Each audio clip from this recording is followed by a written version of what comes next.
하나님 말씀은 구약성경 창세기 37장입니다. 창세기 37장 5절에서 11절까지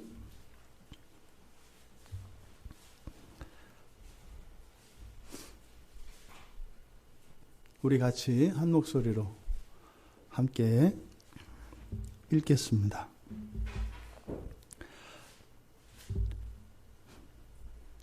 요셉이 꿈을 꾸고 자기 형들에게 말하매 그들이 그를 더욱 미워하였더라. 요셉이 그들에게 이르되 청하건대 내가 꾼 꿈을 들으시오. 우리가 밭에서 곡식단을 볶더니 내 단은 일어서고 당신들의 단은 내 단을 둘러서서 절하더이다. 그의 형들이 그에게 이르되 네가 참으로 우리의 왕이 되겠느냐? 참으로 우리를 다스리게 되겠느냐 하고 그의 꿈과 그의 말로 말미암아 그를 더욱 미워하더니 요셉이 다시 꿈을 꾸고 그의 형들에게 말하여 이르되 내가 또 꿈을 꾼즉 해와 달과 11별이 내게 절하더이다 하니라. 그가 그의 꿈을 아버지와 형들에게 말하매 아버지가 그를 꾸짖고 그에게 이르되 내가 꾼 꿈이 무엇이냐? 나와 네 어머니와 네 형들이 참으로 가서 땅에 엎드려 내게 절하겠느냐? 그의 형들은 시기하되 그의 아버지는 그 말을 간직해 두었더라. 아멘. 잠시 기도하겠습니다. 성령님, 하나님의 말씀이 온전히 선포되게 하시고 또 선포되어진 그 하나님 말씀이 온전히 하나님 말씀으로 이해되어지고 깨달아지며 믿어지게 하옵소서. 예수님의 이름으로 기도하옵나이다. 아멘. 꿈꾸는 요셉이라고 설교 제목을 정했습니다. 꿈꾸는 요셉. 그래서 요셉하면 꿈꾸는 사람으로 유명합니다. 근데 계속 꿈꾸면 안 됩니다. 이제 창세기에서 꿈꾸면 괜찮은데 뒤에 이제 신명기에 넘어가서 이제 거기서 꿈꾸는 자는 박수무당과 같이 이제 죽을 자가 됩니다. 그러니까 여러분들이 창세기까지만 읽은 사람들은 자꾸 꿈꾸려고 합니다.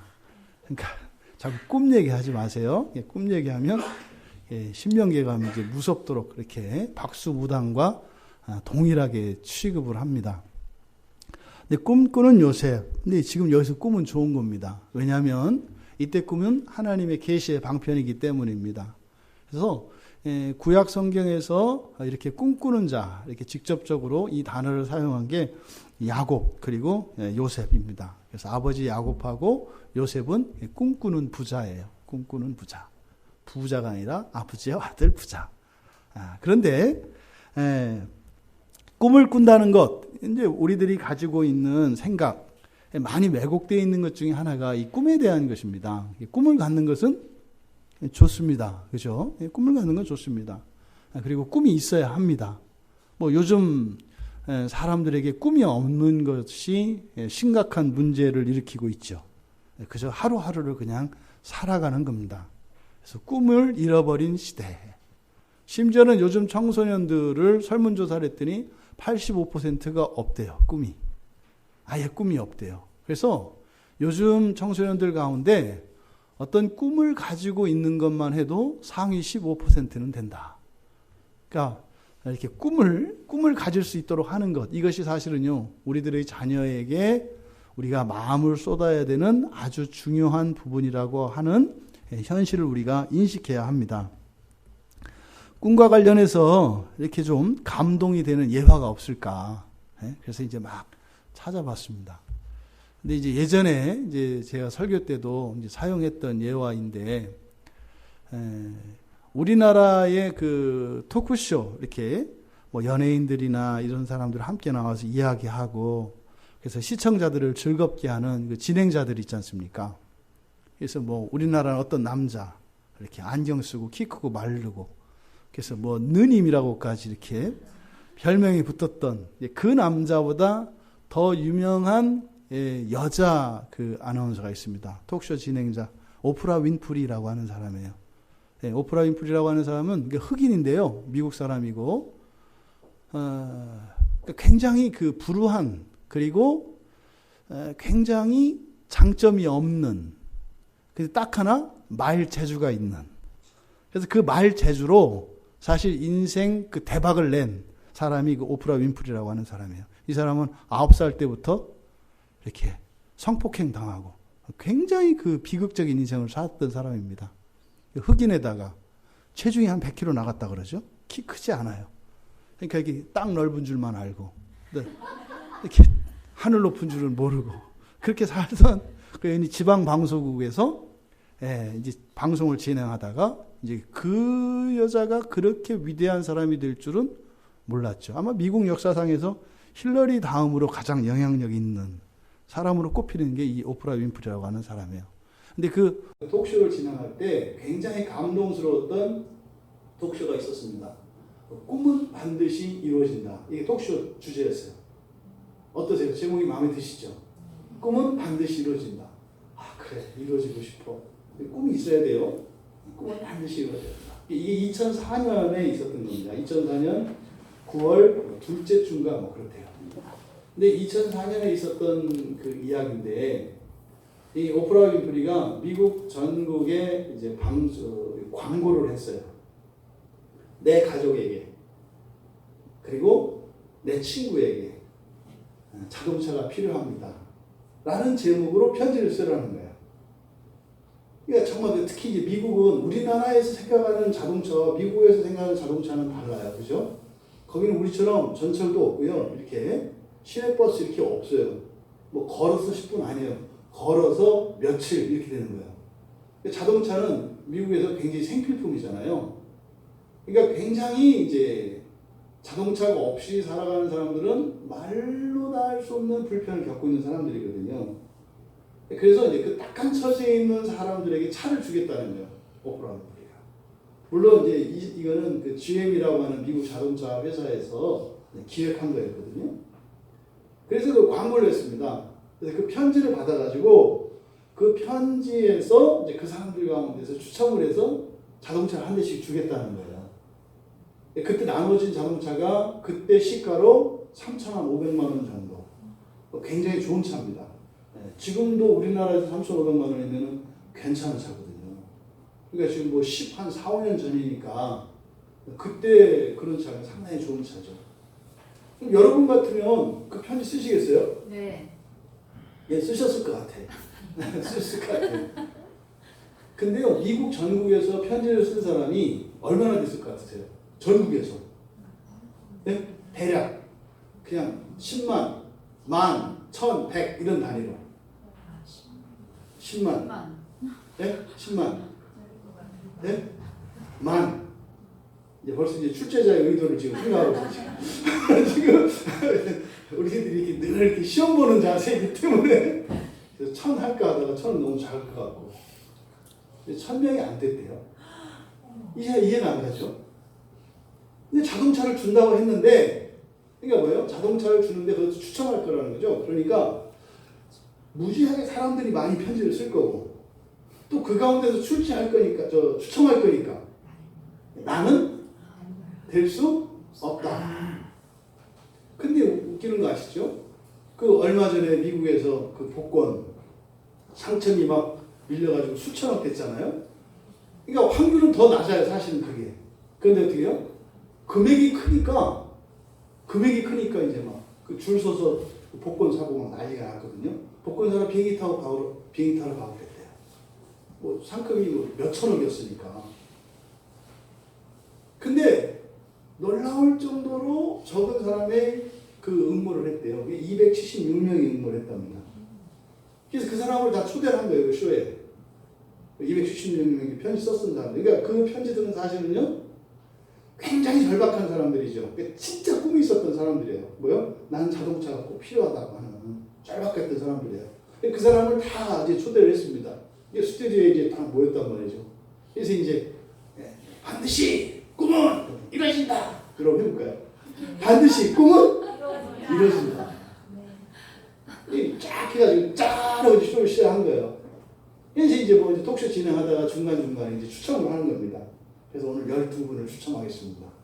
276명에서 12명이면 굉장히 확률이 높은 거예요. 자동차가 3,500만 원이라니까요. 이게 상당히 확률이 높은 거예요. 그래서 이제 한 명씩 이제 앞으로 이제 나오게 한 겁니다. 한 번, 두 번 해서 11번째 딱 나왔어요. 근데 이제 마지막 한 명 남았잖아요. 그래서 이제 마지막 한 명은 추천 방식을 좀 다르게 하겠습니다. 그래가지고 이제 지금 이제 진행자가 이제 그 도와주시는 분들한테 상자를 하나씩 나눠주실 건데 절대로 열면 안 됩니다. 하나, 둘, 셋 하면 여십시오. 그 안에 12번째 주인공이 있습니다. 근데 이제 추천돼서 나오면 자동차 키를 이렇게 줬더라고요. 바로. 그래가지고 상자를 딱 나눠줘. 하나, 둘, 셋 하면은 열게 하는 거예요. 거기에 이제 12번째 있습니다. 누군지는 모릅니다. 그래서 이제 오프라인 프리가 얘기하는 카운트다운 하는 거예요. 하나, 이제 같이. 둘, 셋! 하고 딱 열었어요. 난리가 났어요. 난리가 났어요. 나머지가 다 12번째 주인공이 됩니다. 이해가 좀 안 되셨죠?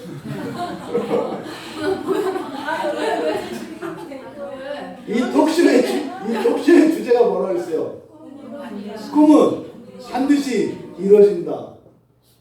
말대로 된 거예요. 그러니까 그 상자에 이미 여기 그 편지를 쓴 사람들 모두에게 자동차를 다 주기로 되어 있었던 거예요. 근데 그걸 이벤트화해서 12명이라고 이야기를 해놓고 12명 맞잖아요. 그래서 11번째까지는 한 명씩 불러내고 12번째는 동시에 12번째가 다 된 거예요. 그러니까 276명이 참여했지만 전부 다 12등 안에 든 거예요. 그래가지고 그 즉시 바깥으로 딱 나가니까 차 276대가 쫙 있어. 리모컨을 펴십시오. 3,500만 원에 지금. 이게 실제 일어났던 일이에요. 사람이 된 것 같아요. 얼마나 감동스럽겠어요, 그죠? 얼마나. 그러니까 한 사람도 예외 없이 또 사실 거기 온 사람들은 누구예요? 전부 다 절박하고 차가 진짜 필요했던 사람들이라고요. 아마 그분들은 평생을 따뜻한 마음을 가지고 살아갈 수 있을 것 같아요. 아마 지금도 그 차 타고 다닐 겁니다, 그분들. 분명히 타고 다닐 거예요.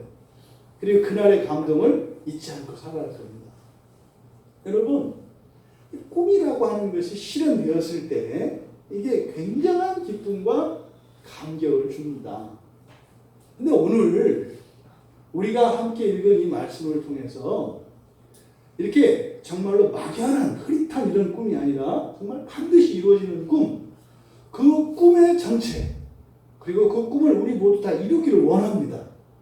이루려면요, 분명 확실하게 그 꿈을 꾸어야 하고 그 꿈이 이루어질 때까지 버텨야 합니다. 근데 그 꿈이 어떻게 이루어지는가를 알지 못하면 그 미국 전역에서 어떻게 276명만 왔겠냐고요.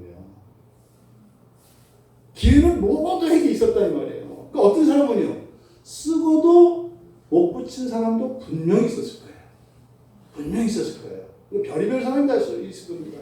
쓰다가 편지 쓰다가 책상 위에 반쯤 쓰고 뒤에 밀어놨다 못 쓴 사람 별의별 사람 다 있지 않았겠어요? 근데 어쨌든 최종적으로 그 편지를 보냈고 그리고 또 거기 톡쇼에 참여해서 그 자동차를 탔던 276명 여러분들이 그런 주인공들 다 되시기 바랍니다. 어쨌든 현재까지 여러분들은 그 꿈 안에 있는 거죠. 왜요? 예배 가운데 있으니까. 아직 여러분들에게는 그 꿈이 있는 거죠.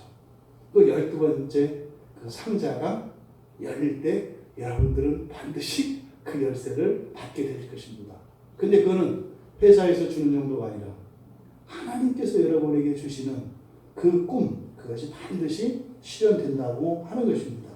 근데 여러분, 이렇게 꿈을 가지면 반드시 이루어집니다. 꿈을 가지십시오. 뭐 이렇게 얘기하면 어떤 분들은요, 여기서 도전을 받는 분들이 있어요. 꿈을 가져야지. 내 지금까지는 정말 나는 소용이 없다고 생각을 했는데, 아니야. 꿈을 가지면 이룰 수 있지. 하나님이 이루어 주시지. 그래서 용기를 갖고 정말 지금까지 꾸지 못했던 새로운 꿈을 꾸는 분도 있어요. 또 어떤 분은 나 꿈 없어. 이렇게 하고 끝나는 분도 있어요. 나는 꿈이 없는데 뭐. 여러분들이 예수 그리스도 안에서 하나님이 주시는 꿈들이 있습니다. 그 꿈을 다 함께 꾸기를 바랍니다. 그리고 반드시 성취되기를 바랍니다. 하지만 오늘 이 꿈이 이루어지기까지 사실은 그 여정이 얼마나 험난하고 또 그것이 결코 녹록지 않다고 하는 사실을 성경은 가르쳐 줍니다. 그 꿈을 갖는 것이 낭만이 아니에요. 무조건 좋은 게 아니에요. 그렇게 쉬운 게 아닙니다. 바로 이 꿈의 현실성, 이 꿈이라고 하는 이것이 정말로 우리의 현실 속에서는 어떻게 나타나는 것인가 하는 것을 요셉을 통해서 우리가 살펴보려고 합니다. 사실 이 사건은 요셉이 뒤에 가면 이제 형들한테 창세기 37장 9절에 가면은 꿈꾸는 자라고 하는 별명을 가져요. 꿈꾸는 자. 좋은 의미가 아니죠. 뭐 우리말로 몽상가, 뭐 이상주의자, 뭐 이런 거 아니겠어요? 뭐 헛된 생각하는 사람. 꿈이라고 하는 것이 긍정적인 측면으로는 우리의 목표가 됩니다만 부정적인 측면으로는 비현실적인 사람, 헛된 것을 추구하는 사람, 이런 의미가 될 수도 있어요. 그러니까 어떤 꿈이냐에 따라서 달라지는 거죠. 그리고 어떻게 꿈을 꾸느냐에 있어서 달라지는 거죠. 그저 누워있으면서 나는 이런 꿈을 가지고 있어. 생각으로만 그 꿈을 가지고 있다면 그것은 헛된 몽상가에 지나지 않을 것입니다. 근데 이 사건을 통해서 우리가 지금 여기에 지금 요셉과 형들 사이에서 일어나는, 그리고 아버지 야곱이 또 이제 뒤에 가면은 나오게 되는데, 꿈과 관련해서 이 형제들 사이에 일어나는 이런 감정의 변화들, 그리고 이들의 삶 속에서 일어나는 그 행태들을 우리가 좀 살펴보려고 합니다. 꿈의 내용은, 꿈은 두 가지입니다. 그죠? 꿈은 이제 두 개의 꿈을 꿨는데, 첫째 꿈은 6절에서 8절까지 꿈에서 같이 이제 형들과 요셉이 나가서 일을 하는데, 곡식단을 뭐 각자 이제 묶잖아요. 이제 추수하는 꿈이었던 것 같아요. 추수를 하는데, 요셉이 묶어놓은 추수단이, 곡식단이 가운데에 있고, 형들이 묶어놓은 곡식단이 갑자기 일어서더니 빙 둘러서서 절을 하더라는 거예요. 이 절을 한다는 것은요, 아랫사람이 주권자에게 하는 행동입니다. 그러니까 요셉이 이야기를 딱 하니까 얘기가 뭐예요? 요셉은 11번째 아들입니다. 야곱의. 끝에서 두 번째라고요. 그러니까 거의 막내예요, 막내. 근데 중간도 안 되는 것이 형들에게 절을 받는다. 뭐 이렇게 지금 얘기를 한 겁니다. 그 형들의 심사가 좋을 리가 없죠. 바로 앞에 5절 앞에 4절을 보면 그의 형들이 아버지가 형들보다 그를 더 사랑함을 보고 그를 미워하여 그에게 편안하게 말할 수 없더라. 이게 편안하게 말할 수 없다라가 아니라 쌍시옷이 들어가지 않고는 말을 안 하더라, 이런 뜻이에요. 편안하게 말했다는 게 그겁니다. 그러니까 요셉한테 얘기할 때는요, 뒤에다가 꼭 시옷을 붙이는 거예요. 쌍기역도 붙이고 새끼 뭐 이렇게 하면서 뭐 이렇게 했다는, 이렇게 편안하게 하지 않았다 이거예요. 이거 얼마나 미웠으면 저 새끼 뭐 이렇게 맨날 항상 이렇게 하는 거죠.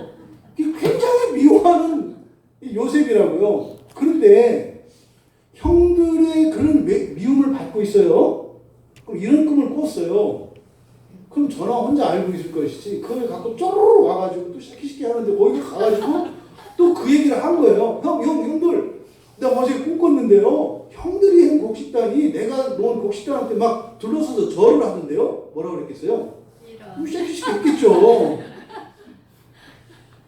그래서 더 미움받은 짓을 한 거예요. 그랬는데 요셉이 또 꿈을 꾼 겁니다. 이번에는 꿈을 꿨더니 이제 뭐예요? 해, 달, 별들이 절을 하더래요. 이게 사실상 뒤에 보면 이제 야곱 아버지가 딱 그러잖아요. 야, 아버지도 엄마도 형들도 너한테 절했다는가? 뭐 이렇게 얘기를 하잖아요. 그러니까 지금 이제는 한층 더 심해져서 아버지까지 그 요셉에게 절을 한다는. 그러니까 이놈은 아주 이건 뭐 밑도 끝도 없는 녀석인 거죠. 이렇게 두 가지 꿈을 이야기를 했습니다. 근데 여러분, 지금 요셉이 꾼 꿈, 그 꿈은 사실입니다. 사실. 근데 성경에서요, 보통 이 창세기에서 꿈을 꿀 때는 하나님의 계시의 방편으로 나오거든요. 그래서 하나님께서 이렇게 말씀하셨다, 내지는 하나님께서 하셨다, 여호와께서 하셨다, 이렇게 나와요. 근데 여기 그게 없어요. 근데 이거는 분명히 하나님이 주신 계시가 맞거든요. 근데 그 내용을 빼버려요. 그러니까 마치 가공되지 않은 보석과 같은 상태로 내버려둔다고요. 이게 하나님이 주신 꿈은 맞아요. 근데 동시에 이것도 누구의 꿈이에요? 요셉의 꿈인 거예요. 요셉의 꿈과 하나님의 꿈이 함께 이렇게 섞여 있어요. 그럼 원석은 이게 가공이 돼야 보석으로서 가치를 인정받잖아요. 그러니까 가공된 보석, 이것이 하나님의 꿈이라면 깎여나가고 세공되어야 하는 이것은 누구의 꿈이에요? 요셉의 꿈인 거죠. 그러니까 지금 이 꿈은 이렇게 가공되어야 하는 꿈으로 이게 본문에서 주어지는 것입니다. 그러니까 이 꿈을 요셉이 이야기했을 때 일어난 반응을 보십시오. 꿈을 꾸니까 5절에서 요셉이 꿈을 꾸고 형들에게 말을 했잖아요. 그랬더니 끝이 5절 끝에 뭐라고 끝났어요? 그들이 그를 더욱 미워하였더라, 이렇게 끝나요. 밑에 11절에 이 문단의 맨 끝에도 가보면 그 꿈을 꾼 결과 11절에 형들은 뭐 했다고 그래요? 시기했대요. 근데 아버지는 어떻게 했대요? 말을 간직해 두었대요. 근데 바로 앞에 10절의 중간에 아버지가 꾸짖었다는 말이 나와요. 그러니까 이 두 개의 꿈으로 인해서 미움을 더 받습니다. 그리고 꾸지람을 듣습니다. 그리고 시기도 받습니다. 그러니까 지금 이 꿈을 꾼다라고 하는 게 그렇게 무조건 환영을 받고 기쁘고 즐거운 것만은 아니다 라고 하는 것을 가르쳐 줍니다. 근데요, 실제로 이 꿈이 이루어져요. 이게 뒤에 가면 이 요셉이 애굽의 총리가 돼서 실제로 아버지뿐만 아니라 형들뿐만 아니라 모두가 요셉 앞에 가서 절을 합니다. 왜요? 총리가 됐기 때문에. 그 꿈이 이루어져요. 그런데 이상하다. 그럼 그 꿈이 이루어졌는데 왜 이렇게 미움을 받고 왜 시기도 받고 왜 꾸중을 들었을까? 여러분, 지금 요셉이 꾸고 있는 꿈은 단순히 자신의 꿈만이 아니라 또 완전한 하나님의 꿈만이 아니라 섞여 있다고 말씀을 드렸어요. 그러니까 이 꿈으로 인해서 이렇게 미움을 받고 시기를 받고 꾸중을 받고 반대에 부딪히는 이것은 사실은 그 꿈 속에 있는 무엇 때문에 그런 거예요? 인간적인 요소 때문에 그렇습니다. 그러니까 그 하나님의 꿈은 하나님의 꿈이 하나님은 선하시니까 그 꿈은 선합니다. 선하다는 건 뭐라 그랬어요?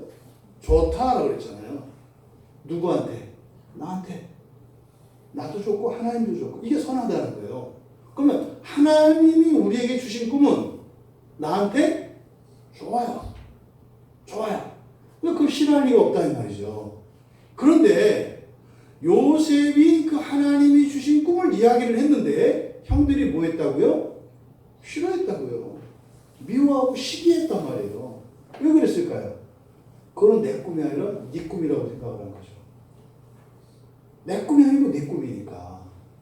그 꿈을 같이 받았더라면 요셉처럼 기뻐하고 그래서 자기를 미워하는 형들에게 또 욕먹을 걸 알면서까지도 얘기할 만큼 그렇게 기쁨이 그 형들에게도 있을 텐데 그 형들은 그 꿈이 내 꿈이 아니라 누구 꿈이다?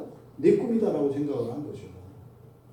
그리고 그 형들이 요셉의 꿈을 이야기할 때 사실은 이때의 문맥에서는 이 꿈에 대해서 이야기하는 것은 하나님의 계시를 말하는 거거든요.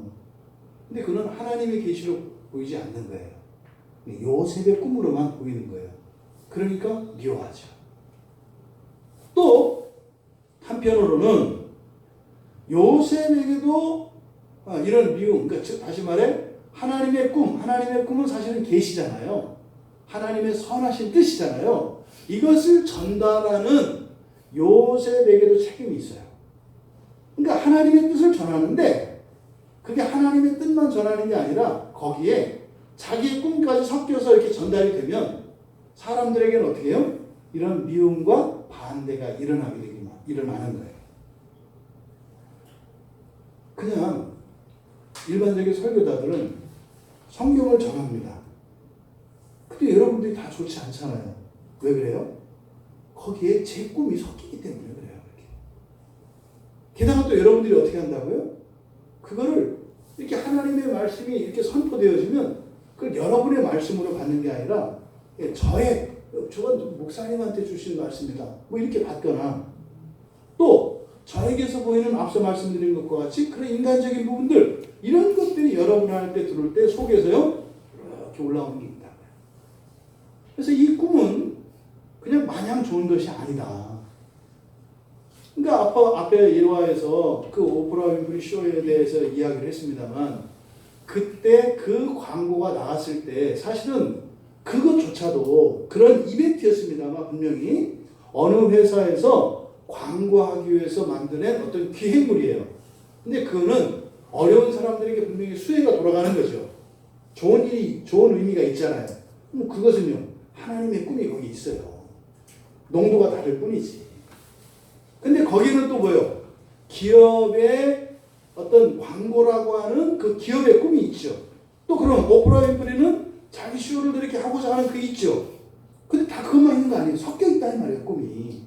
근데 그 광고를 들었을 때 어떤 사람은요? 반감을 갖는 사람이 있다고요. 저거 쇼야. 저것도 저렇게 해놓고 뭐 몇 사람 그냥 차를 주겠지. 내가 이렇게 어리석은 줄 알아? 그거 갈 줄 알아? 뭐 이런 사람이 있었을 거다 이 말이에요. 이게 뭐예요? 이게 우리들이 가지는 이 세상에 가지는 이런 꿈들은 다 섞여 있기 때문에 이런 일이 일어난다. 이거를 우리가 발견해야 되는 거죠. 왜 이런 일이 일어날까? 왜 이런 일이 일어날까? 지금 요셉이 꿈을 꿨습니다. 그리고 그것을 형들에게 이야기했습니다. 여기 팩트예요. 요셉은 꿈을 꿨어요. 하나님이 꿈을 주셨어요. 그걸 형들에게 이야기했어요. 그랬더니 형들은 그걸 듣고 어떻게 했어요? 화를 냈다고요. 그리고 요셉을 미워했다고요. 이게 지금 여기 일어난 사건이에요. 그럼 왜 이런 일이 일어날까? 이것을 우리가 한번 생각해 볼 수 있습니다. 지금 이 꿈 얘기를 요셉이 형들에게 왔을 때 여러분들이 형이라고 생각하셔야 돼요. 네? 여러분들이 그 형들이라고 생각을 해보세요.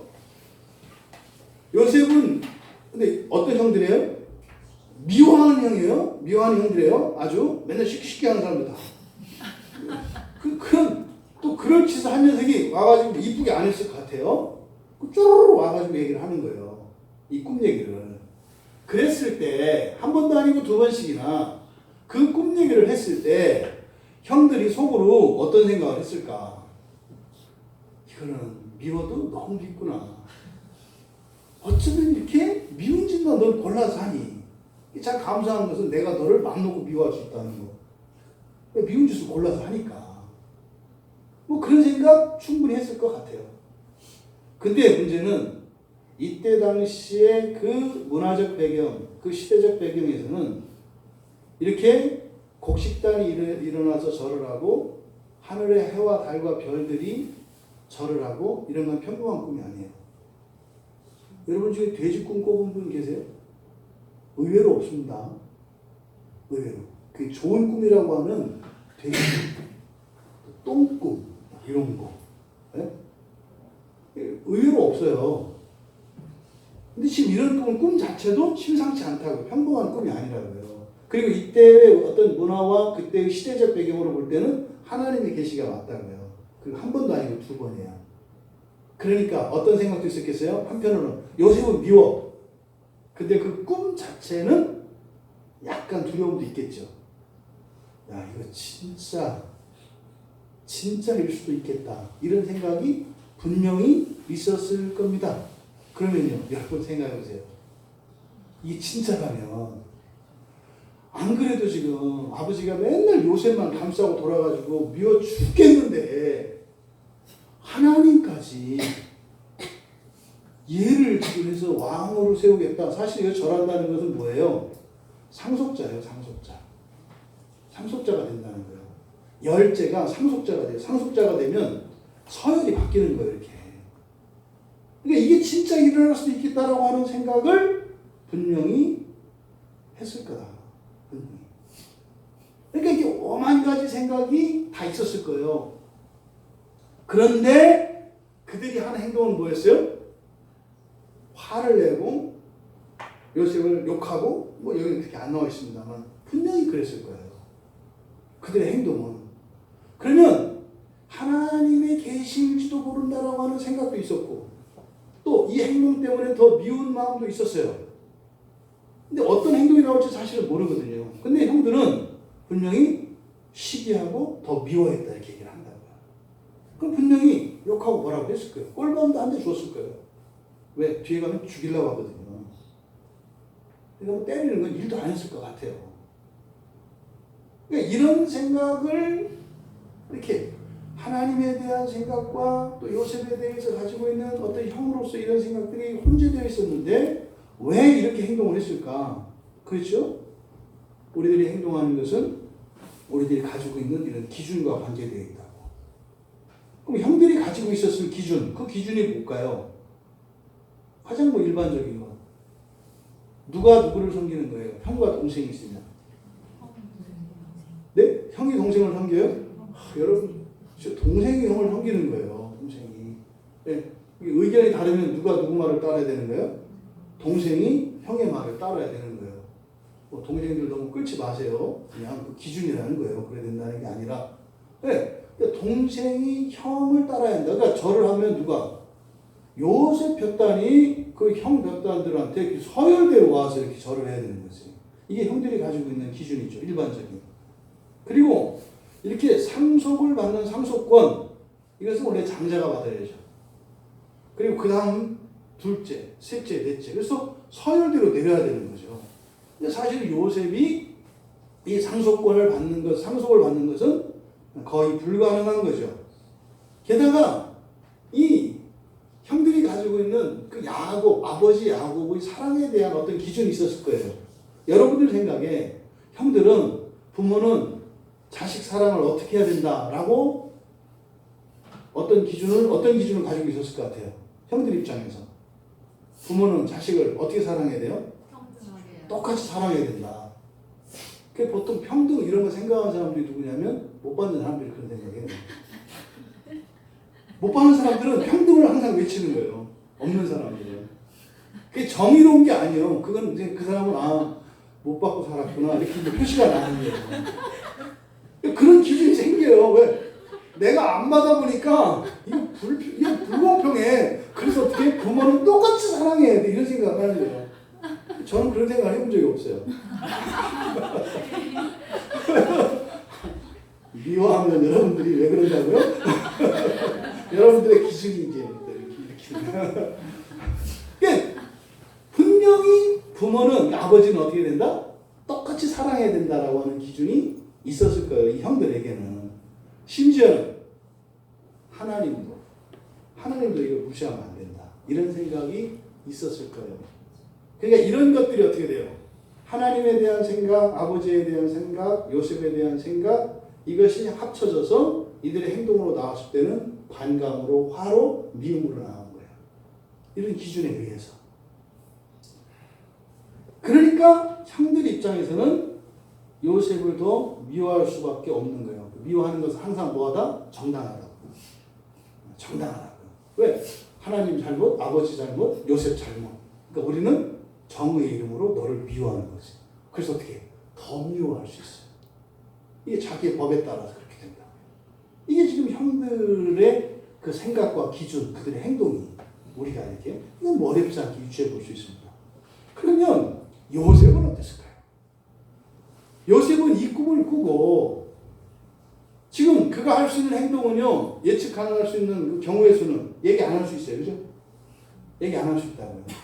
그리고 또 하나 지금처럼 할 수 있어요. 근데 요셉은 했죠. 꿈을 얘기를 했다고요. 우리나라에서는 이런 꿈을 꾸면 얘기해야 돼요, 안 돼요? 안 돼요. 왜 안 돼요? 거기 글로 가서. 거기 글로 가서 안 돼. 그러니까 그건 절대로 하면 안 돼. 글이 가기 때문에. 나쁜 꿈은. 제가 못됐죠? 그러니까 안 한단 말이야, 안 한단 말이야. 네? 근데 요셉은 어떤 생각을 했을까요? 부모님의 사랑과 관련해서, 그러니까 늘 사실은 이 형제들 간에, 나중에 이제 살펴보겠습니다만, 이 가정이 굉장히 문제가 많은 가정이에요. 굉장히 많은 문제가 많은 가정이에요. 왜? 이 아버지 야곱이 원래 처음부터 결혼할 때부터 잘못했거든요.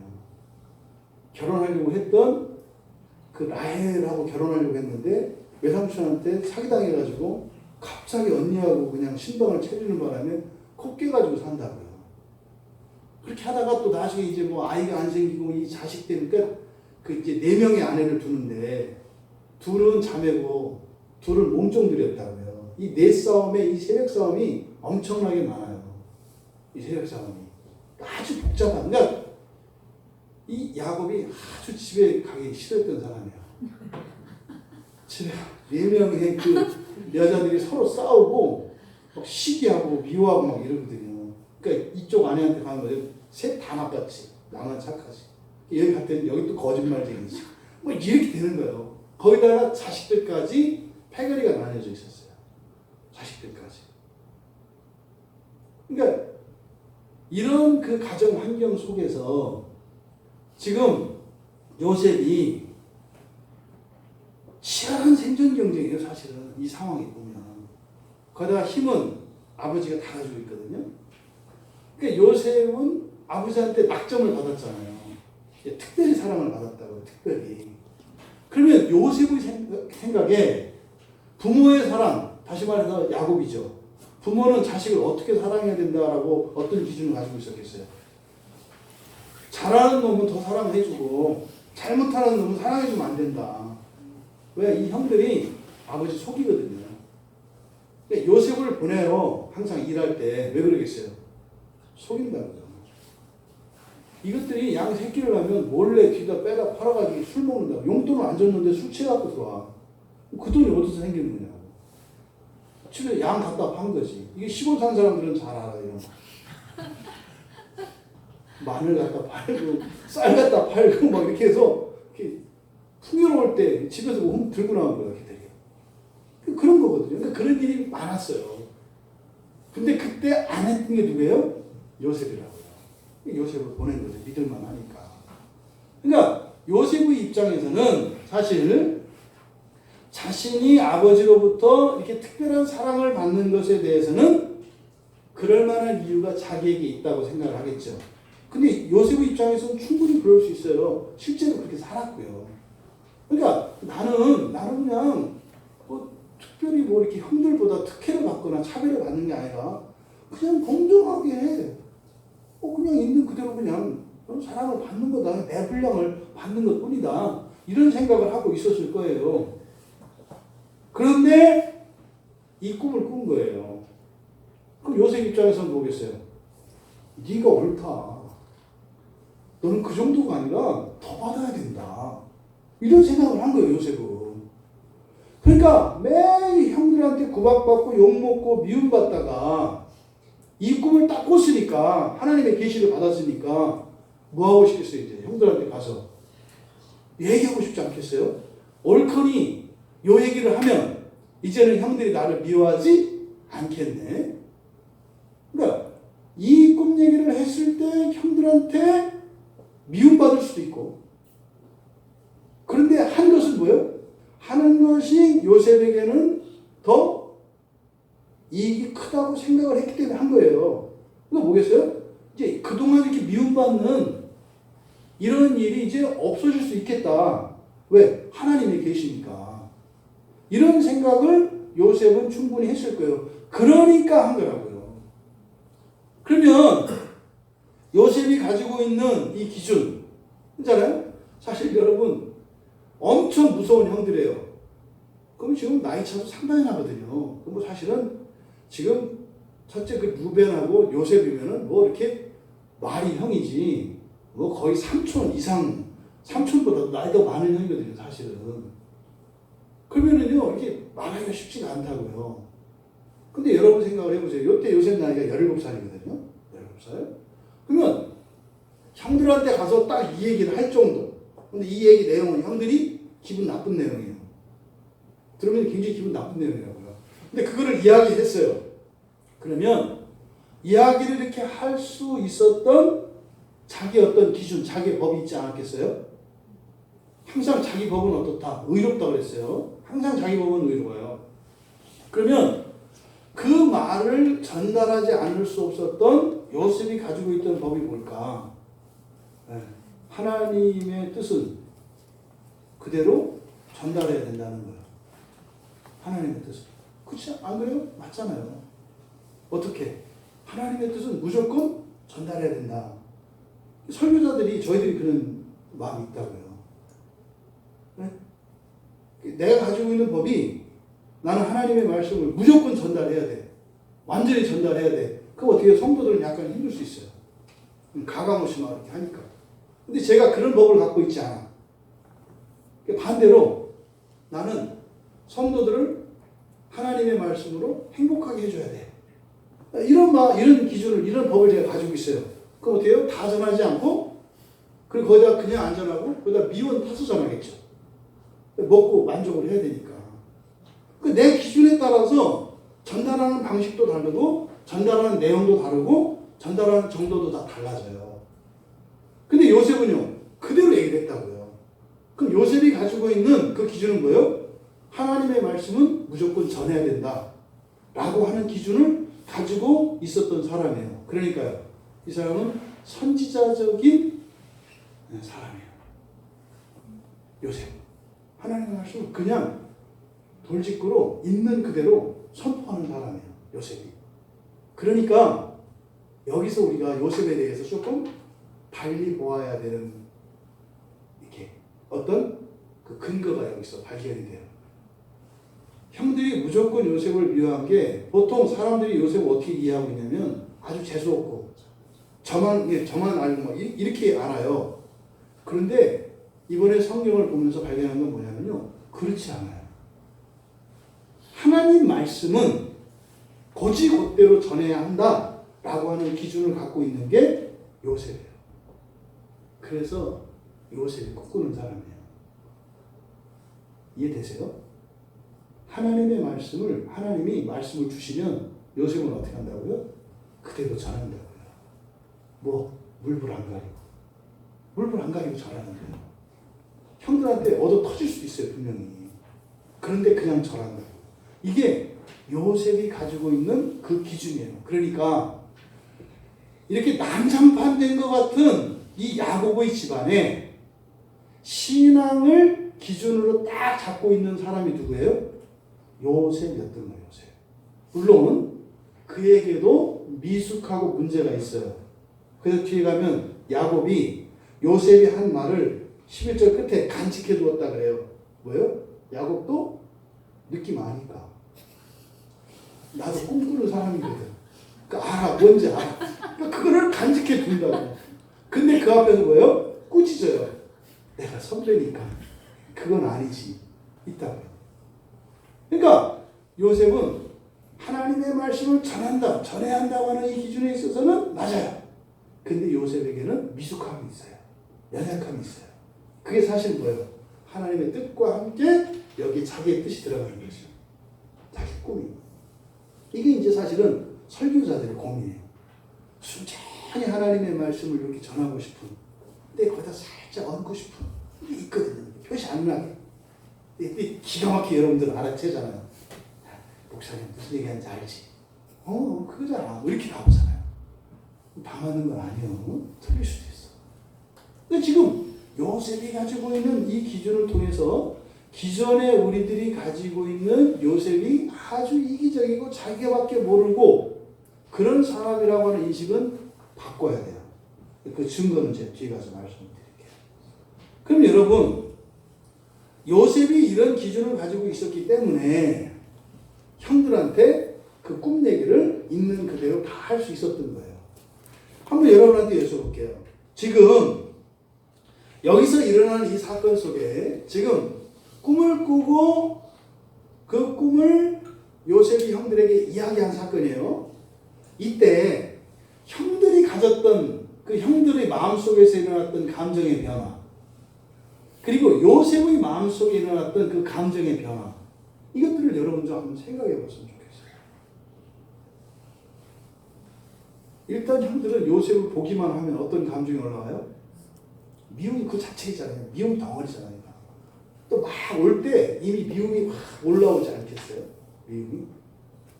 근데 와가지고 또 막 얘기를 하는데 보니까 이제 어떻게 됐어요? 분노가 끓어오르지 않겠어요? 이렇게 막. 네, 꿈을 얘기를 하니까. 근데 또 한 번 더 와서 막 이렇게 할 때 사실은 꿈 내용을 듣고 나서 형들이 어떤 생각, 그런 수치심 같은 거 안 느꼈겠어요?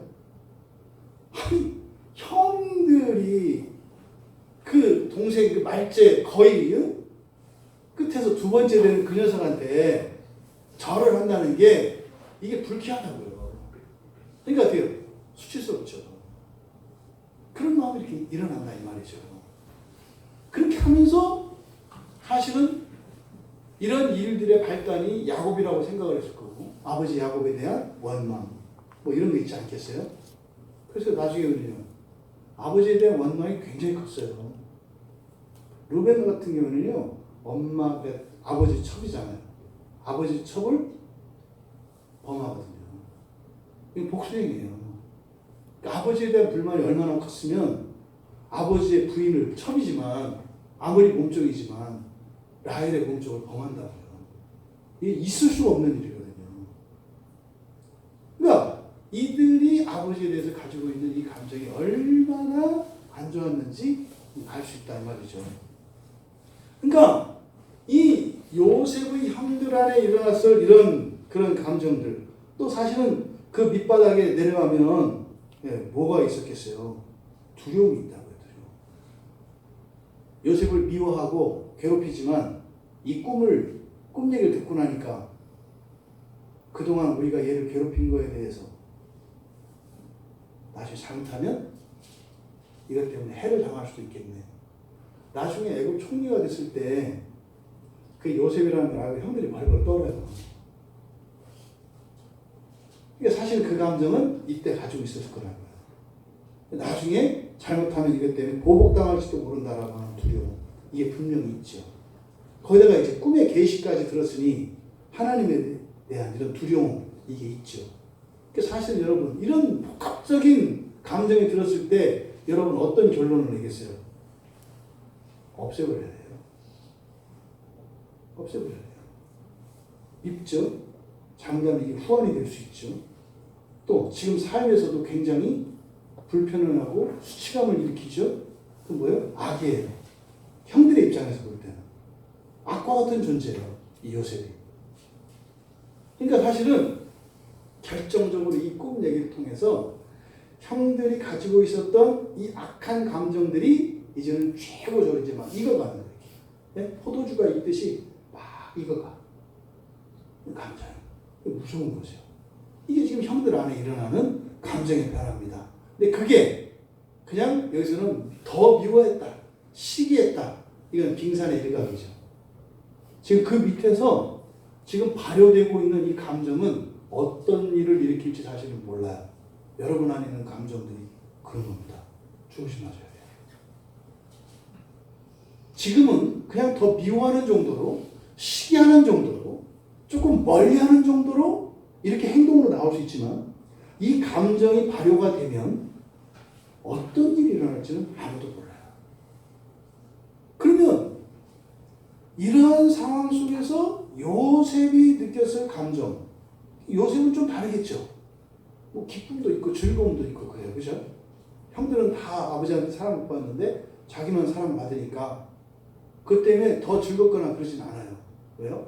당연한 거를 느끼니까. 특별히 사랑받는 생각 안 해요. 그냥 다 당연한 거라고 생각을 해요. 저희가 문제 있다고 생각을 하지.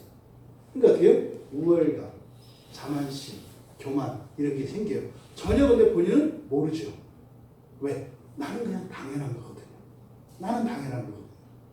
그러면 특별한 사랑을 받는 사람이 당연한 게 되면 나머지는 뭐가 돼요? 다 문제 있는 사람이 되는 거예요. 교만이 이게 무서운 거예요. 그래서 교만은 자기를 높이는 게 중요한 게 아니라 높일 뿐만 아니라 어떻게 돼요? 다른 사람을 낮춘다고요. 그렇죠? 인간 같지 않다. 에휴, 찌질이. 이렇게. 저것도 못해? 이렇게 하죠. 기본 아니야? 뭔지 이렇게 가는 거예요. 이게 무섭죠. 그러니까 요셉 안에는 이런 감정이 이렇게 있다. 게다가 사실은요, 여러분들은 요셉이 가지고 있는 감정 중에 가장 치명적이고 가장 실제적이고 가장 큰 고통이 뭐였을 것 같으세요? 여러분 생각에는. 제 생각해 보라고 했는데. 그 요셉이 가지고 있는 이 감정에 요즘 말로 하면 트라우마, 상처 이런 거. 뭐 얘기하면 툭 건드리면 막 그냥 우리 팍 터질 수밖에 없는, 막 술을 먹을 수밖에 없는, 막 이런 그 상처, 이게 뭘까요? 여러분 생각에는? 뭐, 정답 없어요. 정답 없어요. 제 생각으로는 외로움일 것 같아요. 외로움. 아무도 요셉을 따뜻하게 대해주는 사람이 없어요. 아버지 제외하고. 아버지 제외하고. 그 다음에 엄마도 일찍 돌아가셨어요.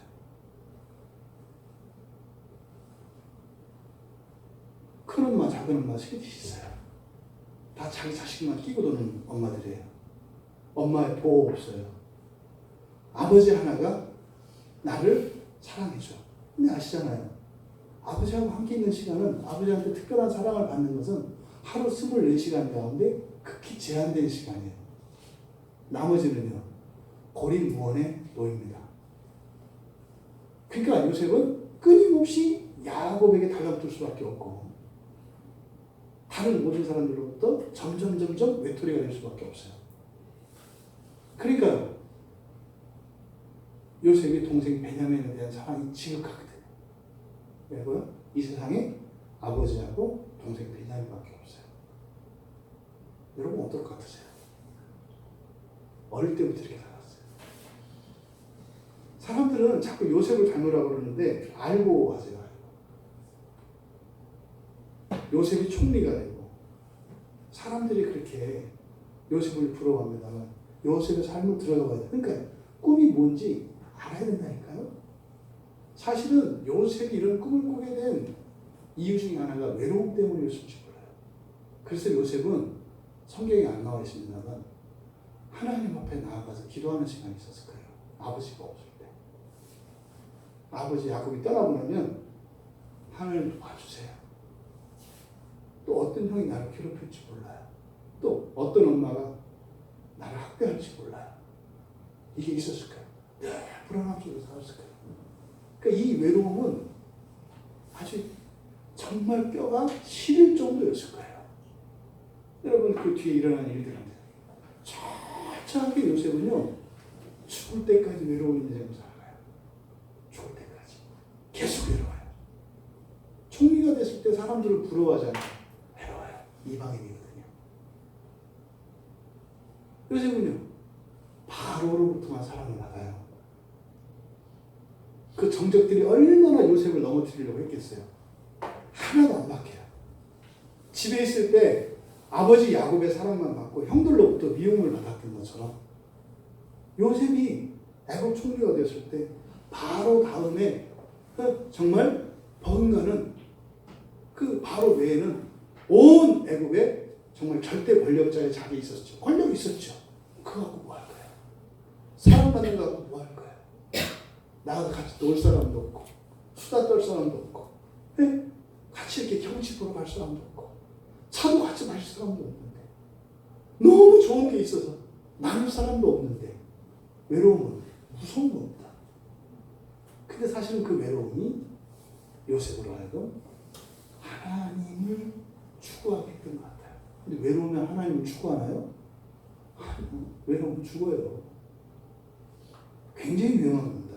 외로움이라고 하는 것은. 죽는 방법도 여러 가지예요. 목숨을 끊는 것도 죽는 거지만 자신을 잃어버리는 거예요. 자신을 망각하기 위해서 살아가는 거예요. 그러니까 이런 저런 것에 탐닉하고 빠져들어서 그냥 던져버리는 거죠. 아무 생각 없이. 그게 뭐예요? 꿈을 잃어버리는 거예요. 꿈이 없는 것도 죽은 겁니다.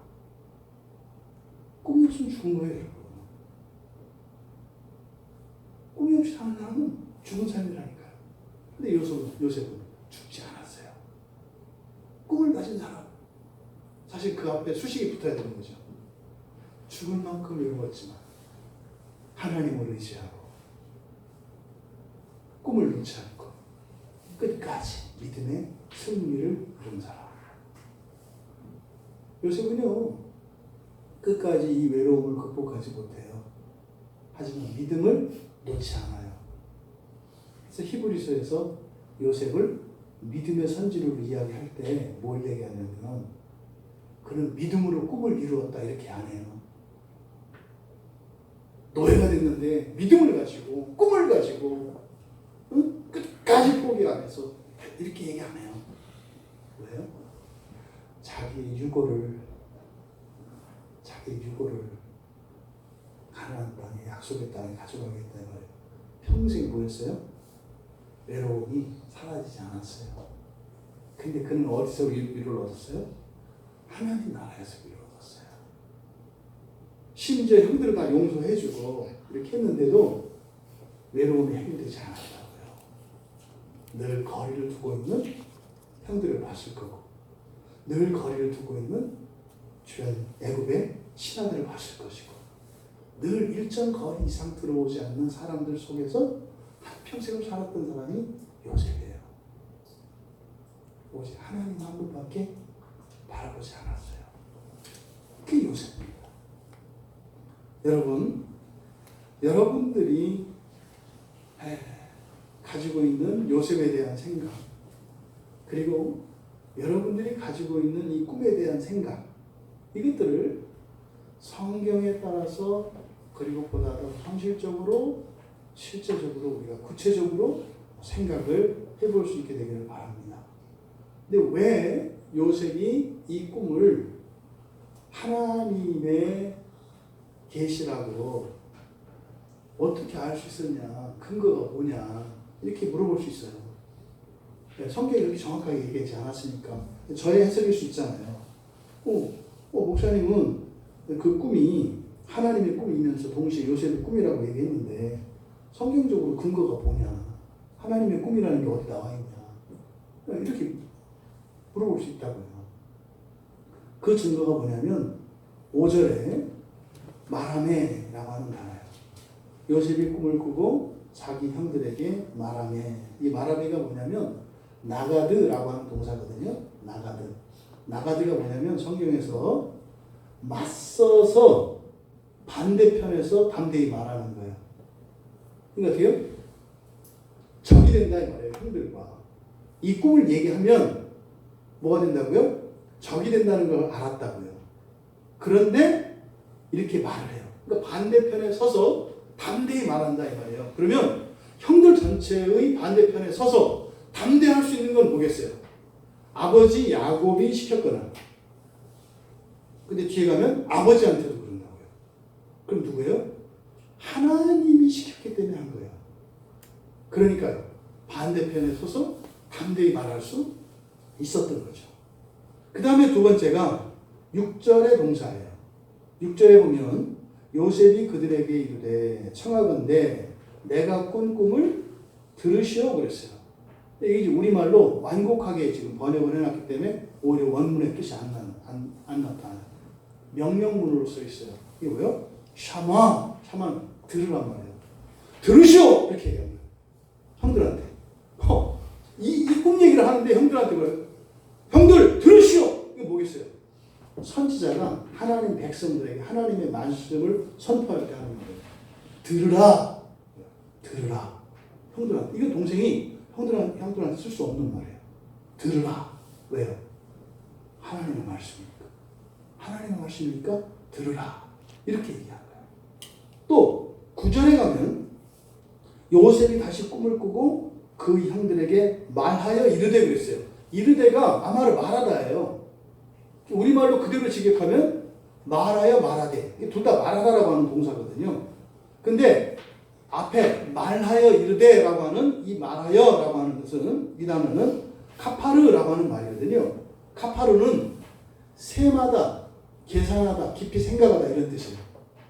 지금 9절에서 다시 꿈을 꿨어요. 앞에서 꿈을 꿨을 때 형들의 반응을 봤잖아요. 근데 다시 꿈을 꿨어요. 처음에 이야기할 때보다 두 번째 얘기하는 꿈의 내용이 훨씬 더 심각해요. 이건 해와 달까지 절을 하잖아요. 이제는 아예. 더 심각하다고. 왜? 이제 아버지까지 들어와요. 이 안에. 그 말을 할 때 요셉이 어떻게 했다는 거예요? 말하여 이럴 때 할 때 이 말하여라고 하는 것은요. 계산했다는 거예요. 아까 내가 하나님의 말씀이니까 정말 하긴 했는데 이건 지금 아버지까지 이르면 이거는 상황이 다른데 이거를 해? 말어? 해? 말어? 이랬다는 거예요. 근데 결론은 어떻게 했어요? 했잖아요. 이렇게 할 수 있는 건 딱 하나밖에 없어요. 뭐야? 여호와께서 주신 말씀입니다. 그러니까 사실은 두 번째 꿈 얘기할 때 요셉은 굉장히 하기 싫었어요. 처음에는 좀 하고 싶었어요. 왜? 그동안 맺혔던 거를 속 시원하게 이야기할 수 있으니까. 근데 형들의 반응을 보니까 이게 만만치 않아. 하나님의 말씀을 전한다는 게. 근데 두 번째 다시 얘기하려고 했더니 이제는 이게 장난이 아니야. 그러니까 지금 9절에서 두 번째 꿈 이야기할 때는 굉장한 망설임이 있는 거예요. 시간도 있는 거예요. 고민도 한 거예요. 이러면 저럴 것이고 저러면 이럴 것이고 오만 생각을 다 한 거예요. 사실은 결론 못 내리는 거죠. 이럴 수도 없고 저럴 수도. 왜? 요셉이 가지고 있는 법은 하나님의 말씀을 전해야 된다고 하는 법이 있어. 근데 지금 이 상황은 맞았다가는 맞아 죽을 것 같아요. 거기다 이제는 나의 절대적인 응원군인 아버지까지 이제 여기 들어가.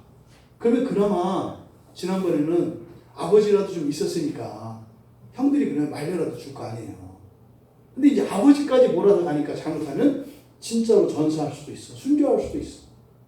두 번째 꿈 얘기할 때는 거의 순교자적인 마음으로 한 거예요. 그래서 뒤에 가서 순교 당하잖아요. 그래서 요셉이 지금 말을 한 것은 요셉이 그 꿈은 뭐다? 하나님이 주신 것이다 라고 제가 이렇게 확신을 갖고 말씀드릴 수 있었던 거예요. 하지만 요셉에게는 그동안 자기가 겪었던 이런 경험들, 사실은 이런 모든 감정과 이런 기준들은 다 어디서 생긴다고 그랬어요? 경험에서 생긴다고 그랬잖아요. 사연에서, 사연. 다 자기들이 살았던 그 삶의 경험, 거기에 있는 여러 가지 사연들, 그 사연들이 이런 법을 만들어내요. 이래야 된다, 저래야 된다라고 하는. 그래서 환경이 중요하잖아요. 그러면 세워진 법에 따라서 우리들의 감정이 요동친다고요. 그럼 그 감정들에 의해서 어떤 행동을 하게 되어 있다. 이 사건을 통해서 우리들이 정리해야 될 것이 있습니다. 여러분, 꿈, 우리가 가지는 모든 꿈에는 하나님의 꿈과 내 꿈이 함께 섞여 있다는 것입니다. 이건 나뿐만이 아니에요. 모든 사람의 꿈에는 하나님의 꿈이 다 개입되어 있습니다. 그리고 사람의 꿈이 들어가 있습니다. 그것을 잘 분별할 수 있어야 합니다. 근데 이렇게 꿈을 가지는 그 일에는 그것이 비록 100% 하나님의 꿈을 가질 수는 없지만 100% 하나님의 꿈을 갖는다고 할지라도 절대로 인정이나 칭찬이 오지 않아요. 예수님을 통해서 알 수 있잖아요. 예수님은 하나님 자체잖아요. 하나님 자체. 그런데도 대적하는 일이 일어나잖아요. 그러니까 여러분들이 착하게 살고 똑바로 살고 신앙을 따라서 살면 마치 사람들이 인정을 해주고 사람들이 존경을 하고 절대 꼭 깨세요. 그런 일은 없어요. 절대 그런 일이 일어나지 않아요. 절대요, 절대. 절대 일어나지 않습니다. 그 생각을 버려라. 무슨 말이에요? 여러분들이 신앙생활 열심히 하고 하나님 사랑하려고 하고 여러분 가족을 위해서 희생하고 헌신하고 여러분을 버리고 이타적인 삶을 살려고 한다 할지라도 그것이 오히려 여러분들이 미움받게 되는 이유로도 작동한다고 하는 사실이에요. 왜 그렇다고 그랬어요? 전하는 사람에게나 또 그것을 받아들이는 사람에게 하나님의 꿈이 아니라 사람의 꿈으로 인식되어지고 또 사람의 꿈이 섞여가기 때문에 반드시 꿈과 관련해서는 그런 미움과 시기 반대가 일어난다라고 하는 거예요. 근데 이런 것들이 이런 미움과 시기라고 하는 이런 것들이 사실 일어나게 돼. 이런 나쁜 감정들에 의해서 이런 행동이 나오는데 그런 감정들이 생겨나는 것은 뭐 때문에 그렇다? 법 때문에 그렇다. 네, 법 때문에. 자기가 가지고 있는 그 법 때문에 감정을 악한 쪽으로 발효를 시켜서 악한 행동으로 이것이 나오게 한다라는 거예요. 그러니까요, 여러분, 하나님의 꿈을 가지는 거 중요합니다. 여러분들의 꿈을 가지는 거 중요합니다. 그런데 그 꿈을 가지고 그 꿈을 성취하는데 가장 위험하고 심각한 적은 바로 뭐예요? 감정이에요, 감정. 나의 감정. 요셉이 하나님의 꿈을 받아서 형들한테 전했을 때 거기에 자기의 감정이 들어간다고요. 자기의 감정. 오히려 이렇게 밖에서 오는 이런 반대나 미움 이런 거는 견딜 수 있어요, 사실은. 왜요? 명분이 있기 때문에. 조금만 신앙 수준 조금만 넘으면 그걸 즐길 수도 있어요, 이렇게. 가끔은 이렇게 학대당하는 게 좋아요. 예수의 이름으로 이렇게 할 때 이게 뿌듯한 게 안에서 올라오거든요. 제가 아는 목사님 어떤 분이 있어요. 너무 힘들면 당하러 가요, 당하러. 일부러 여기 뭐 인도번역 이런데, 네? 그 광장 이런데 가가지고 메가폰 들고 예수를 전해요. 그 분명히 올 때 뭐예요? 공익이나 경찰들이 잡아가거든요. 꼭 잡혀가거든. 그거 하러 오는 거, 그거 하러. 그래서 나 말해. 그래도 예수를 믿어야 합니다. 왜 이러세요? 막, 여러분, 그래도 예수를 믿어야 합니다. 이렇게 하면 스트레스가 쫙 풀린대요. 있어요. 중독성 강해요, 그런 거. 전철 같은 데 막 이렇게 하는 거 있잖아요. 처음에는 어려운데, 그거 묘한 매력이 있어요. 딱 이렇게 막 이렇게 하고 그러면, 딱 끝났을 때, 이렇게 뿌듯하게, 제가 주의 고난에 참여하는다니까. 딱 이렇게 하면서, 이렇게, 그런 게 있어요. 그런데, 문제는 이 안에 있는 용어예요. 내 안에 있는 감정이 요동치면 이건 주체하기가 어려워. 이 감정이 요동치면 그 험한 꼴도 다 참아내는 사람들이 이 안에서 감정이 요동치면 하나님의 뜻을 꺾어버려요. 그걸 대적해요. 우리가 앞서서 봤던 가인의 살인사건에 대해서 우리가 봤잖아요. 이 그 죽음의 감정이라는 감정. 그래서 우리들이 우리 안에 있는 근본적인 감정, 이 감정이 가장 두려운, 가장 문제가 되는 그 감정이 사실은 고독하고요. 고독, 외로움, 두려움입니다. 이 외로움과 두려움이 오만 만 가지 잡생각들을 만들어내고요. 사람들의 모든 악한 행동과 실수들의 그 뿌리에 들어가 보면은 대개는 이 두 가지가 있어요. 외로움과 두려움. 걔가 왜 짖어요? 겁나서 짖어요. 겁나서. 애들이 왜 울어요?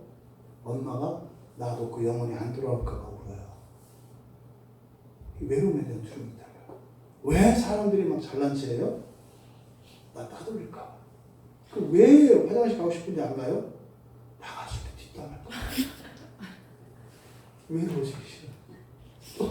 무슨 말이 나올지 두려워. 그래서 속에 오래 참으면 안 돼. 그래서 믿음이 중요합니다. 여러분, 가장 큰 적이 뭐라고요? 감정입니다. 그래서요, 감정을 억제하고 잘 처리할 수 있어야 합니다. 감정은요, 겉으로 드러내지 않는다고 처리하는 게 아니에요. 이 안에 감춰둔다고 해서 처리된 게 아니에요. 드러나느냐 안 드러나느냐 이게 중요하지 않아요.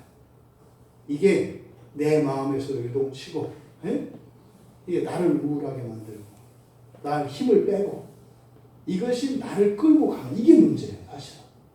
그래서요, 감정을 우리가 잘 다스릴 수 있어야 합니다. 그래서, 감정이 처리가 안 되면 행동이 극단적이고, 그리고 과격해지고, 일방적이고, 분파적입니다. 감정이 처리가 안 되면 나눕니다. 하나도 안 됩니다. 그래서 그런 거 있어요. 이렇게 우리 강조하는 사람이 있어요. 우리가 남이가 이렇게 너만 남이야. 우리가 이런 사람이 있어요. 주로 이런 사람들이 누구예요? 어둠의 세계에 있는 사람들이 자주 우리가 뭐야? 굉장히 감정이 거친 사람들이에요. 거칠다고 하는 것은 이렇게 길들여지지 않은 사람들이에요. 이런 사람들은 자기도 자신을 통제 못하거든요. 그러니까 나도 내가 누군지 몰라요. 그러니까 왜? 건들지 말라고 합니다. 왜? 건들면 내 안에 또 다른 내가 나오니까. 누군지 모르니까. 그래서 이 감정을 다스리는 일이 굉장히 중요합니다. 심지어는 여러분들 그리스도인이잖아요. 그리스도인에게 이게 심각해요. 왜? 하나님의 뜻을 전하는데 그 하나님의 뜻이 우리의 이 감정으로 인해서 나오는 잘못된 행동이나 이런 인간적인 그런 생각들이 하나님의 뜻과 함께 나가면 사람들을 분노하게 만들어요. 요즘에 기독교인들이 세상 사람들을 얼마나 분노하게 만들어요? 싫잖아요. 기독교인 싫다고요. 그런 사람도 있어요. 무조건 기독교만 나오면 싫어. 그런 사람도 있어요. 왜요? 우리가 이렇게 인격자가 되고 말이죠. 훌륭한 사람이 되고 말이죠. 이런 게 아니에요. 뭐 때문에 그래요? 하나님의 꿈이 뭐예요, 여러분? 이 세상을 구원하는 거예요. 한 사람도 버림받지 않고 하나님 구원하시는 거예요. 이게 하나님의 꿈입니다. 지금 요셉이 꾼 꿈, 형들이 아버지, 엄마까지 요셉에게 절할 거래요. 이거는 이 꿈에서 나타나는 사람의 꿈은 뭐예요? 우리 가운데 내가 왕이 되겠구나. 이게 사람의 꿈이에요. 근데 하나님의 꿈은요. 너를 통하여 이 가족을, 이 민족을 구원하겠다고 하는 하나님의 꿈이에요. 서로 다른 꿈이 하나가 되어야 합니다. 하나님의 꿈 안에서 하나가 되어야 합니다. 그러면 한 문제도 없어요. 오히려 같이 어떻게 돼요? 서로 평화하고 서로 힘가르쳐주고 하나님을 찬양했을 것입니다. 여러분, 우리가 이렇게 감정을 다뤄야 되는, 그리고 우리의 감정을 억제하고 이것을 잘 우리가 해야 되는 이유는 훌륭한 사람이 되기 위해서가 아니에요. 바로 뭐? 하나님의 꿈을 이루기 위해서. 이것이 가장 큰 방해물이 되기 때문에, 그래서 이 감정을 우리가 처리해야 되는 것이에요. 예수님을 보세요. 예수님이 부글부글 끓을 때가 많았다고. 네? 예수님이 가장 힘들었던 게 이 감정 다스리는 거예요. 감정 다스리는 거. 예수님이 어떻게 그 감정을 해결하셨는가 우리가 보면 알잖아요. 예수님 어떻게 하셨는가요? 네. 홀로 하나님 앞에 나가 기도했습니다. 거기에는 우리가 모르는 많은 비밀이 있어요. 아름답고 거룩하고 신비한 거 말고. 네? 있어요. 예수님도 욕 좀 하시는 분이거든요. 성경에 그 안 쓸 수 없었어. 쓴 정도를 보면 욕 좀 하시는 분이었어요. 될 수 있으면 안 쓰려고 최대한 한 건데 그게 감춰지나. 하나님 앞에서 그런 일이 있었던 거죠. 여러분, 우리들의 감정을 다루어야 되는 이유, 그것은 뭡니까? 이 세상을 향하신 하나님의 꿈을 실현하기 위해서, 또 우리가 꾸는 꿈을 하나님의 꿈으로 꾸기 위해서 가장 방해가 되는 것이 우리의 감정이기 때문에 그렇습니다. 이 감정을 다스리는 그 일, 그것을 보통 우리가 마음을 지킨다, 마음을 다스린다 이야기해요. 그래서 우리가 지금 그리스도인 이 세 사람의 성품에 대해서 계속 이 주제를 가지고 나누고 있는데, 이 설교를 통해서 우리들의 감정이 이렇게 길들여지고, 이것이 그래서 정말 하나님을 드러내는 그러한, 정말 이 감정이 방해가 아니라 가장 하나님의 영광을 잘 드러내는 하나님의 꿈을 오히려 발현하는데 그렇게 에너지로 쓰일 수 있는 그런 은혜가 일어나기를 제가 간절히 소망합니다. 그러니 여러분 각자 가지고 있는 지금의 나의 모습이 어떤지 알아야 합니다. 나의 감정이 어떤지. 어떤 건 미스도로 이렇게 숨겨 있겠고, 어떤 건 드러난 게 있겠지만, 숨겨져 있든 드러났든 내 안에 있는 감정은 감정인 거예요. 그것을 온전히 만드는 그 일에 의미를 부여하시고 그 일에 함께 참여함으로 그렇게 성령의 열매 맺는 우리 모두가 되기를 주님의 이름으로 축원합니다. 말씀을 생각하며 잠시 기도하겠습니다. 그저 꿈꾸는 요새 좋겠다가 아니에요. 참 외로운 사람이었네요. 근데 그 외로움이 하나님의 꿈을 가지게 되는 이유가 되기도 했지만 또 그것이 하나님의 꿈을 막는 가장 큰 방해물이 되기도 했다는 것입니다. 그래서 우리의 감정은 하나님의 꿈을 갖는 데 필요합니다. 근데 또 그 감정이 잘 다루어지지 않으면 하나님의 꿈을 이루는데 가장 큰 걸림돌과 방해가 된다는 것입니다. 하나님, 우리가 우리의 감정을 잘 다스릴 수 있도록 그래서 하나님의 꿈을 갖게 하시고 한평생 꿈이 없는 시간 한순간도 없게 하셔서 늘 꿈을 갖고 살아가되 그 꿈이 하나님의 꿈이 되어 그 꿈을 성취하며 나도 살고 세상도 살리는 그런 인생을 살게 하여 주시옵소서. 그 일을 위하여 내 감정을 다스리기 원합니다. 하나님, 내 감정을 하나님께 맡겨드립니다. 내 감정을 다스려 주시옵소서. 우리 같이 기도합니다.